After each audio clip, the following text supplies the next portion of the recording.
Bonjour, je suis Nathalie Beaulieu, je suis fondatrice des salons TDAH et du service Apaisanteur. Aujourd'hui, trop c'est trop. Est-ce que vous connaissez ce sentiment-là, ce dépassement-là où on se dit « j'en peux plus, je veux que la situation change, je sais pas quoi, je sais pas comment, mais je n'en peux plus, je peux plus endurer ce qui se passe. » Donc, c'est le sujet d'aujourd'hui.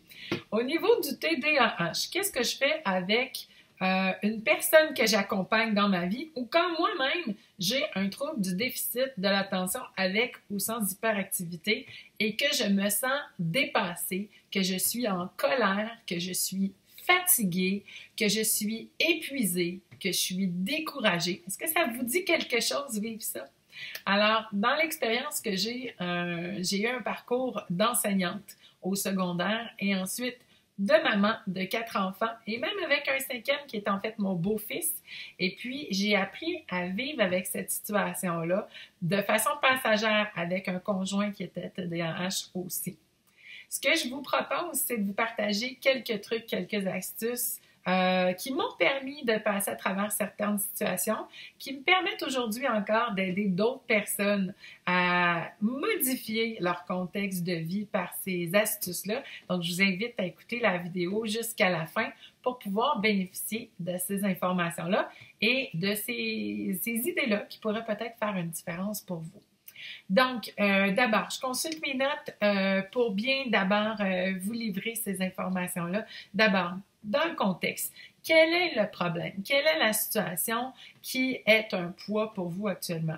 Peut-être que vous êtes enseignante ou enseignant et que dans votre classe, vous vivez avec des élèves qui ont un TDA, un TDAH, l'Asperger ou d'autres difficultés d'apprentissage ou de comportement qui font que dans la gestion du quotidien, ça devient trop lourd. Vous devez enseigner, vous devez répondre à des besoins, vous devez adapter votre enseignement à des difficultés et des défis de certains de vos élèves qui ne sont pas les mêmes. Donc, on comprend que la tâche et la mission de l'enseignante deviennent très lourdes pour le fait d'avoir à personnaliser certaines approches ou certains enseignements ou certaines mises en situation, certains exercices où vos élèves ne sont pas motivés, sont découragés, comprennent pas vos consignes, alors que pour d'autres, ça va beaucoup plus vite, c'est beaucoup plus simple et vous avez à gérer la vie de classe au travers de votre enseignement. Effectivement, ça peut devenir très lourd, très frustrant par moment. Vous êtes peut-être justement une maman comme moi, ou un parent, un père, ou une belle-mère, un beau-père qui devait gérer le quotidien avec un ou des enfants, peut-être un ou des enfants qui ont des difficultés d'apprentissage, de comportement liées au TDA, TDAH. Donc, qu'est-ce qu'on fait dans le quotidien quand je dois constamment ramener la routine, ramener à l'ordre mes enfants pour dire « on va être en retard, c'est l'heure de faire quelque chose ». Je t'ai demandé d'aller prendre ton bain, je t'ai demandé de prendre ton manteau. Où est-ce que tu as mis tes mitaines? Où est-ce que tu as mis ton sac d'école? Où est ta boîte à lunch? Etc., etc.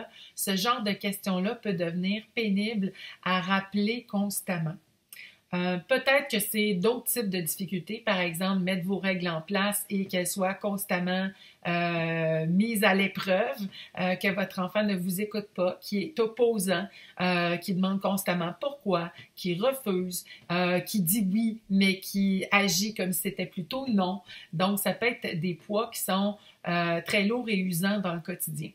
Peut-être que dans vos difficultés aussi, c'est davantage comme adulte qui vous-même qui avez cette difficulté-là à vous gérer dans l'organisation du quotidien, dans réparer des difficultés ou des problématiques dues à votre comportement, dues à vos oublis, dues à vos prises de décision qui étaient pas à temps, qui n'étaient pas les bonnes, qui n'étaient pas de la bonne façon avec le fonctionnement d'autres personnes qui peuvent être votre conjoint, qui peuvent être au travail, qui peut être dans vos relations interpersonnelles, qui peut être même avec des inconnus, par exemple vos clients, dire « bon, j'ai encore oublié tel truc ». C'est vrai, c'est la 3e fois que je fais la même erreur. La personne devant moi commence à s'impatienter, commence à me juger ou trouve que je ne suis pas professionnelle.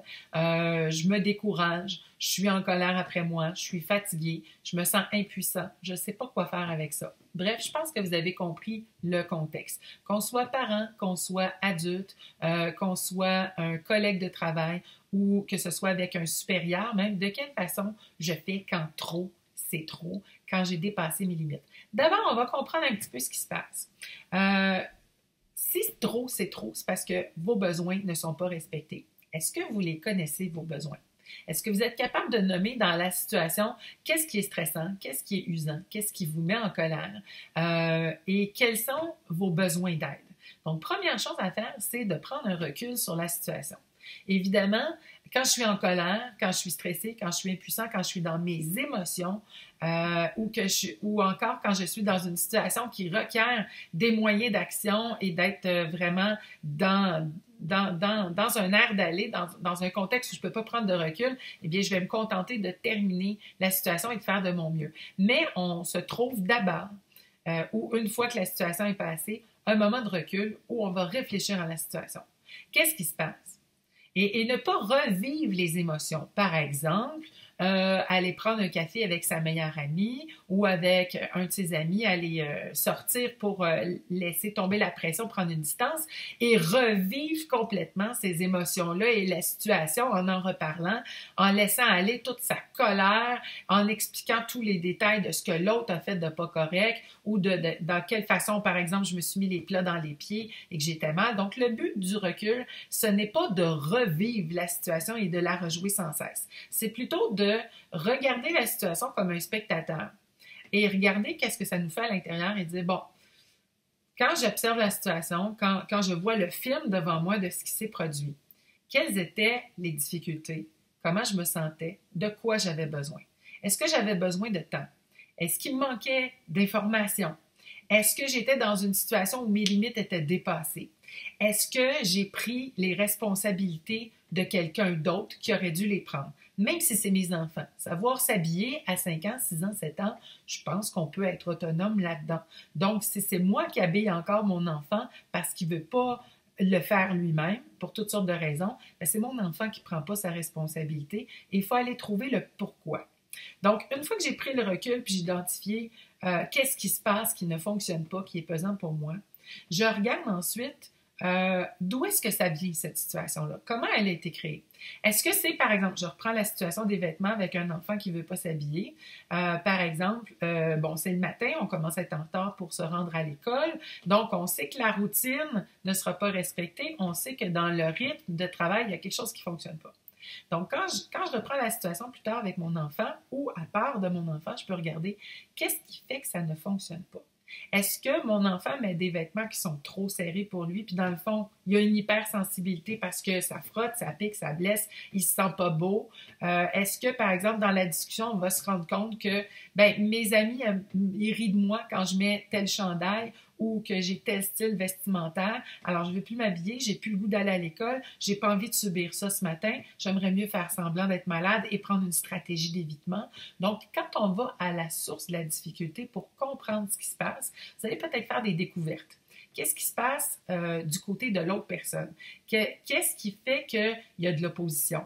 Ou bien, qu'est-ce qui fait qu'il y a un blocage? Qu'est-ce qui fait que l'enfant ne veut pas faire ses devoirs? Qu'est-ce qui fait que la routine n'est pas respectée? Qu'est-ce qui fait que je suis toujours en retard? Qu'est-ce qui fait que j'ai tendance à oublier mon matériel? Est-ce que je n'ai pas pris assez de temps pour organiser mon espace et savoir où sont mes choses? Est-ce que j'ai trop de défis à la fois à gérer? Ça peut être ça aussi. Est-ce que au niveau de l'autre personne avec qui je suis en équipe, au travail ou dans mon quotidien, où on doit se coordonner ensemble pour faire en sorte de partir à l'heure le matin ou de réaliser un travail ensemble ou d'apporter de l'information ou d'apporter un résultat? Est-ce qu'il y a quelque chose qui bloque parce que l'autre n'a pas le contexte idéal pour qu'il puisse travailler? Ou qu'il y a des rancœurs, il y a une mésentente au niveau du fonctionnement ensemble, ou que la balance des responsabilités et des tâches n'est pas bien faite. Donc, ce que je veux vous transmettre, c'est de dire, dans votre recul, c'est d'identifier quelle est la solution, quelle est la situation qui fait que c'est trop, que vos limites sont dépassées. Comme tout être humain, TDAH ou pas, le fait de dépasser ses limites, ça apporte un surplus, ça apporte une usure, ça apporte une fatigue. Les conséquences deviennent émotionnelles. Je suis fâchée, je suis frustrée, je me sens envahie, je me sens anxieux et j'ai besoin de me retirer de ça. Évidemment, c'est pas la situation bonheur. Donc, je reprends la situation et là, je me dis, qu'est-ce qui serait la situation bonheur? Qu'est-ce qui serait la situation idéale pour moi? Qu'est-ce qui serait la situation qui représenterait un progrès? Et pour la créer, de quoi j'ai besoin? Est-ce qu'il y a deux façons de travailler ça? En même temps, ensemble ou séparément. Quelles sont mes ressources intérieures? Qu'est-ce que moi je peux faire? Sur quoi j'ai une prise dans la situation? Première question à se poser. Donc, est-ce que c'est ma façon de comprendre la situation? Est-ce que ce sont mes attentes qui sont élevées? Est-ce que c'est mes croyances qui sont en lien avec ça? Je pense que l'autre fait exprès. Je pense que l'autre manipule. Je pense que l'autre exagère ses attentes. Je pense que la situation est impossible. C'est mission impossible pour moi. Donc, est-ce que dans mes croyances, mes perceptions, ma façon de comprendre la situation ou de la vivre, ma façon de m'organiser, ma façon de proposer une solution ou d'entrer en relation avec les autres dans cette situation-là, est-ce que c'est adapté? Est-ce que je peux changer des choses? Qu'est-ce que je peux changer? Qu'est-ce qui m'appartient? C'est pas toujours intéressant de se poser la question, surtout quand on vit des émotions négatives par rapport à la situation. C'est de la faute de l'autre, je suis fâchée après l'autre, c'est à l'autre de changer.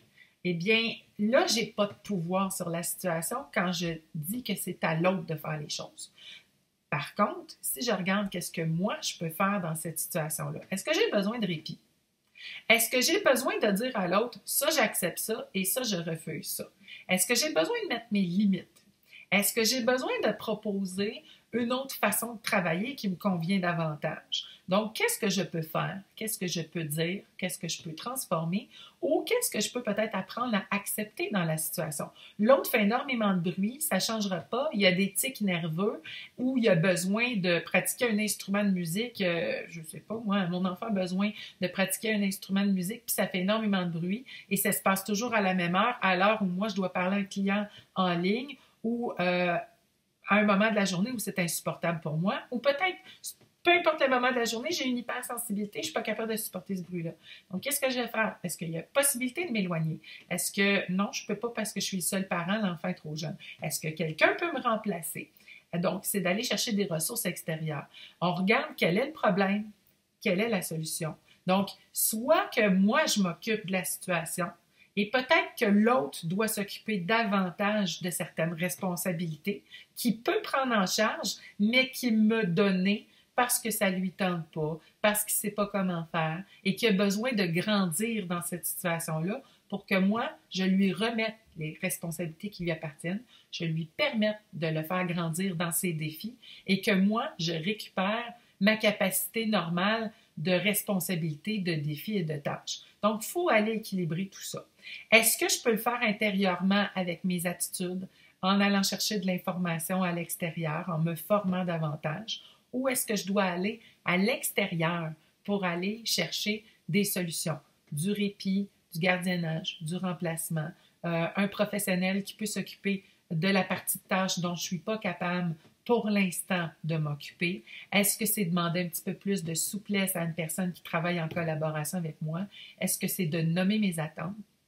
Il y a une autre clé qui est importante que je vais vous transmettre, c'est l'importance d'être capable de se parler au bon moment, de la bonne façon. Donc, quand je suis sur le point d'exploser, quand mon thermomètre émotionnel est dans le rouge, c'est peut-être pas le meilleur moment de m'exprimer. Je vais peut-être laisser échapper des mots. Je vais peut-être dépasser ma pensée avec mes paroles. Je serai peut-être pas encore suffisamment au clair avec mon besoin. Donc, il faut choisir le bon moment et il faut choisir aussi une situation où je suis capable aussi de me réapprocher de ce problème-là avec une émotion qui est tempérée.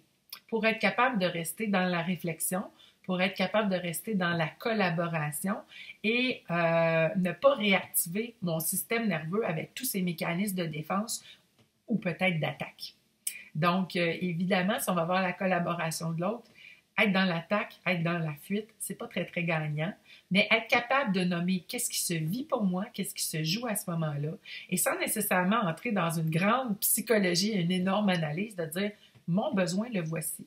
J'attends de toi telle chose, je peux faire tel bout de chemin, je peux le faire pour un temps raisonnable, je peux le faire encore un certain nombre de fois, mais après ça, j'aimerais que tu sois capable de.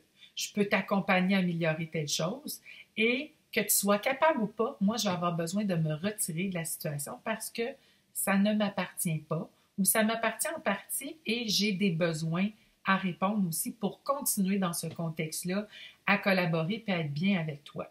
Donc, il faut se rappeler dans le trop, c'est trop, que j'ai des besoins, y répondre et regarder dans le contexte quels sont les problèmes pour lesquels je peux trouver des solutions en ayant pris un moment de réflexion où je ne suis pas dans l'émotion. Alors, j'espère que cette vidéo-là vous donne suffisamment de trucs, de clés pour avancer davantage et mieux identifier quels sont vos besoins quand vous êtes excédé, quand vous êtes à bout, quand vous êtes fatigué, quand vous avez besoin de répit, quand vous avez besoin de transformer la situation qui est devant vous pour vous-même ou avec une autre personne. Et si vous avez aimé cette vidéo-là, je vous invite fortement à visiter le site lesalontdh.com sur lequel vous allez trouver d'autres ressources. Il y a des ressources gratuites, il y a d'autres vidéos et vous abonner à la chaîne justement pour profiter d'autres capsules vidéo qui peuvent vous aider dans différents sujets. Donc, en terminant, je vous invite à partager cette information-là avec des gens qui ça peut être utile et je vous invite à suivre une autre capsule pour venir trouver d'autres trucs avec moi, Salon TDH et Apesanteur. Alors, merci beaucoup et à bientôt.